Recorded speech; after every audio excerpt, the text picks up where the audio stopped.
Ladies and gentlemen, welcome back to the History Cloak channel. I'm Mr. McGee. On today's episode, we are going to be focusing on the leadership of Nikita Khrushchev. Now, Mr. Khrushchev is, how shall I say this, a complicated fellow. On one hand, he allowed more freedom under communism than any leader before him, yet no actual freedom to leave communism. He talked about peaceful coexistence with non-communist countries, yet was responsible for the building of the Berlin Wall and for the Cuban Missile Crisis. So needless to say, he lived in the world of gray, but he's worth taking a look at because his leadership and how he shaped the Soviet Union will help us understand why Russia is the way it is today. So ladies and gentlemen, let's begin. Nikita Khrushchev was the premier, the title for leader, of the Soviet Union from 1958 until 1964. He was one of only 3 provincial secretaries to survive the purges of Joseph Stalin. Now, if you could survive the purges of Joseph Stalin, let me tell you, you are either very, very lucky or you have some unbelievably good skills at survival. After the death of Joseph Stalin, the leaders in the Politburo decided on this kind of, hey, we're all going to lead the Soviet Union together kind of agreement. Well, if you know anything about Soviet history, or you know the psychology of dictators, you know that that has about as much chance of working as a group of toddlers sharing the last candy bar. Alright, someone's going to end up crying, and someone will probably have a black eye. It's just the way of things. Now, to the point that these guys are not going to be able to share the last candy bar, Khrushchev's main rival was a guy named Georgy Malenkov. Well, Khrushchev is able to outmaneuver Malenkov and remove Malenkov from power in 1955. So technically, Georgy Malenkov was the premier of the Soviet Union through 1955, but nobody really remembers that because Khrushchev defeated him. Khrushchev is also going to survive a coup attempt by Malenkov in 1957, and eventually he'll just kick Malenkov all the way out to Kazakhstan, and we'll never hear about Malenkov again. So Khrushchev officially becomes the premier in 1958. So even though Khrushchev officially took over in 1958, he had been running things since about 1956. Now, because Khrushchev only ruled the Soviet Union for 6 years, it's going to be easier for us if we break down his rule into sections, 4 to be specific.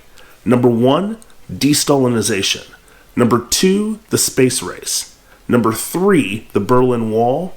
And number 4, the Cuban Missile Crisis. Number 1, Destalinization. In February of 1956, Khrushchev delivered a secret speech to the 20th Party Congress of the Soviet Union. In that speech, he denounced Joseph Stalin. He denounced his, I quote, intolerance, his abuse of power, his brutality. He called out Stalin for his show trials in which innocent people were accused of crimes that everybody knew they were innocent of, and yet they were executed. He called out Stalin for the people that he had thrown in prison that everybody knew was innocent. He basically called out Stalin for the reign of terror that he had basically imposed upon the minds and the hearts of the people in the Soviet Union. Now, this speech was never supposed to get out, but the U.S. State Department got wind of this speech and got a transcript of the speech and published it. They probably got this speech from spies they had in the Soviet Union. Anyway, once this speech went viral, by the way, there was no internet at this time, so viral just means people started talking about it, parts of the speech were published in newspapers, and before you know it, the communist parties of Poland and Hungary revolt, wanting more freedom within communism. Khrushchev's response to Poland was to fly to Warsaw and negotiate with the Polish Communist Party and give them more freedoms. He actually compromised with them. His response to the revolt in Hungary was to crush that revolt. In Hungary, they wanted to leave the Warsaw Pact, which would essentially mean they were leaving control of the Soviet Union, and that was a no for Khrushchev. So he sent in the tanks, and 2,500 Hungarians were killed. Another 13,000 were wounded. So again, this gives you kind of the dichotomy of Nikita Khrushchev. On one hand, he is willing to allow more freedom within communism, but the idea of leaving the Soviet Union, of actually leaving the control of the number one communist country? That is an absolute no. And the result was violence and a crushing of that rebellion in Hungary. Now, it must be said that Khrushchev did open the doors of the Gulag. In other words, he released many prisoners who had spent years in the Soviet prison system. He also rehabilitated the reputation of many Russians. When I say rehabilitated, I mean you had Russians that were already executed, but because of Stalin's edits of the history books, they were denounced. They were heroes of the Soviet Union, but they were denounced in the history books, and all of a sudden their reputation was destroyed. So Khrushchev actually rehabilitated the reputation of many Russians and moved them back to the status they had previously had before falling afoul of Stalin. Now, don't mistake this to mean that all of a sudden you had freedom of speech and freedom of religion in the Soviet Union. Remember, Khrushchev is an ardent communism. He loves communism and he hates capitalism. So, you decide to walk down the streets of Moscow talking about how much you hate communism and how much you hate Khrushchev, you will find yourself back in the Gulag. So, let's not make the mistake of assuming, oh, this means that it's just freedom everywhere. No.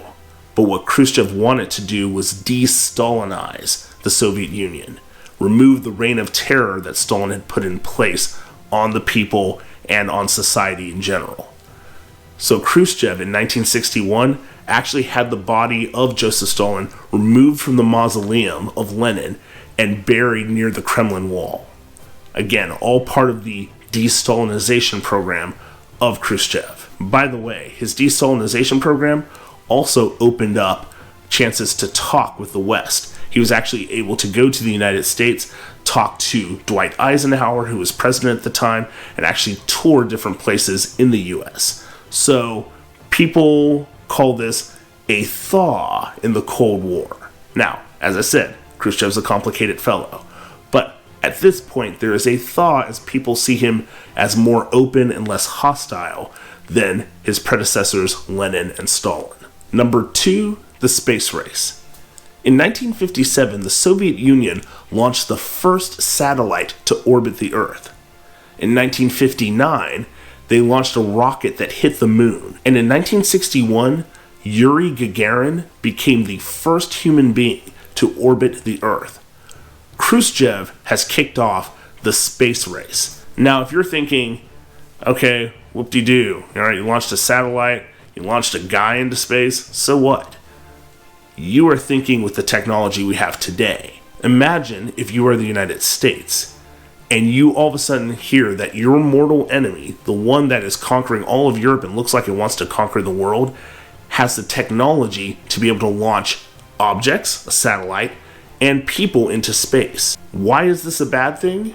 Because you realize that my mortal enemy has the ability to launch a rocket into space and then control it and have it land back in North America, and you have no technology to defend against a rocket attack from space.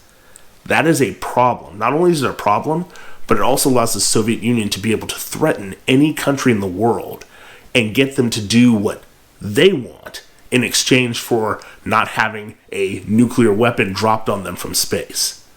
So the US has to all of a sudden get its technology up and running and be able to compete with the Soviet Union and surpass them. Again, Khrushchev is a complicated fellow. He tours the United States and talks with Dwight Eisenhower and his vice president, Richard Nixon, and he talks about peaceful coexistence with non-communist countries, then starts the space race where he can threaten the entire planet, causing the US to have to launch their own space program to counter his. Again, history is complicated, so are people, and together, it's really, really complicated. Number 3, the Berlin Wall. Now, let's jump back into the time machine and go back to April 30th, 1945. Hitler has committed suicide, he's dead, the Germans are going to surrender very soon after that. Now, what happens with Germany?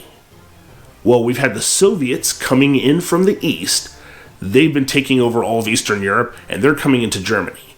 You have Britain and the United States. They're coming in from the west. They are freeing and liberating all of Europe and moving towards Germany. Well, the decision was made between the United States and its allies and the Soviet Union. Yes, I do realize the Soviet Union was technically an ally back in World War II of the US and its other allies, but I think we all know the reason why. You can go back and look at my video if you forgot. Now, the US and its allies agreed to take over West Germany, and the Soviet Union agreed to take over East Germany. Also, with the capital of Germany being Berlin, the US and its allies agreed to take over West Berlin, and the Soviet Union agreed to take over East Berlin. Now, when you look at the map, you will notice one slight problem. Berlin is completely in East Germany. So, that is a huge problem for the Allies controlling West Berlin when they are surrounded by the Soviet-controlled East Germany. Now, here's where the fun begins. East Germans realized pretty quickly, life under the Soviet Union, that is really, really horrible. We have no freedom. But there's a loophole to getting out of East Germany. If you get to West Berlin, which is controlled by the US and its allies, then guess what? You can take a plane from West Berlin and fly all the way to West Germany, and boom, you're out of East Germany and you're free. No having to travel hundreds of miles to get to West Germany. Well, from 1945 to 1961, a little over 3 million East Germans went to West Berlin and then used that to get out of East Germany and go to West Germany. Well, this was humiliating for the Soviet Union. If you are in a battle of ideas and you're trying to convince the world that communism is the best and capitalism is the worst, having over 3 million East Germans that you control under communism flee and move to capitalist United States-controlled West Germany, that's a humiliation. And so Nikita Khrushchev is tired of it, and he's about to put a stop to it. And thus, he builds the Berlin Wall. So construction of the Berlin Wall started on August 13th, 1961. The Berlin Wall was built around West Germany. This is a common mistake people make. They think, Berlin Wall, it's just a straight line wall built down the center of Berlin. No. The Berlin Wall completely surrounded all of West Berlin so that nobody could get into West Berlin without risking being shot. The goal was to stop anyone from getting into West Berlin and using it as a loophole to be able to escape East Germany. The Berlin Wall did not come down until November 9th, 1989, around the time the Soviet Union collapsed. Again, we look at Nikita Khrushchev and we realize he's a complicated fellow. We have the whole talk of non-aggression, peaceful coexistence with the non-communist West, and yet you have the Berlin Wall built. By the way, over 600 people were shot trying to escape across the Berlin Wall, even after it was built. So, peaceful coexistence, but no freedom to actually leave communism. Only freedom within communism. Again, Khrushchev is a man of contradictions, shall we say. Number 4, the Cuban Missile Crisis. In October of 1962, a United States spy plane flying over Cuba took pictures of mid-range ballistic missiles, nuclear missiles, stationed in Cuba. Now, if you're asking yourself, well, why is this a problem? It's Cuba, who cares? Well, number 1, Cuba was an ally of the Soviet Union because Cuba was a communist country under Fidel Castro. Number 2, Cuba is only 90 miles from Florida. So, if you launched nuclear missiles from Cuba, you could hit any major city along the East Coast. For the United States, that was completely unacceptable. The United States' response was to build a blockade around Cuba to keep any Soviet ships from getting to Cuba. On October 22nd, the President of the United States, John F. Kennedy, addressed the nation, telling them about the missiles in Cuba and the blockade. On October 24th, Soviet ships met that blockade and there was a standoff. And when I'm telling you the entire world was watching this, the entire world was watching this because one wrong move could trigger a World War III nuclear war. Luckily, though, no Soviet ships tried to get around the blockade or get through the blockade. Thus, no US ships fired on the Soviet ships. Instead, a deal was reached. The deal was this: the Soviet Union would agree to remove their missiles from Cuba and destroy those missile sites. In exchange, the United States agreed not to try to overthrow Fidel Castro again. They had tried earlier. Also, secretly, the United States agreed to remove their nuclear missiles from the country of Turkey. World War III nuclear war had been avoided. Again, this sets up the dichotomy of Nikita Khrushchev.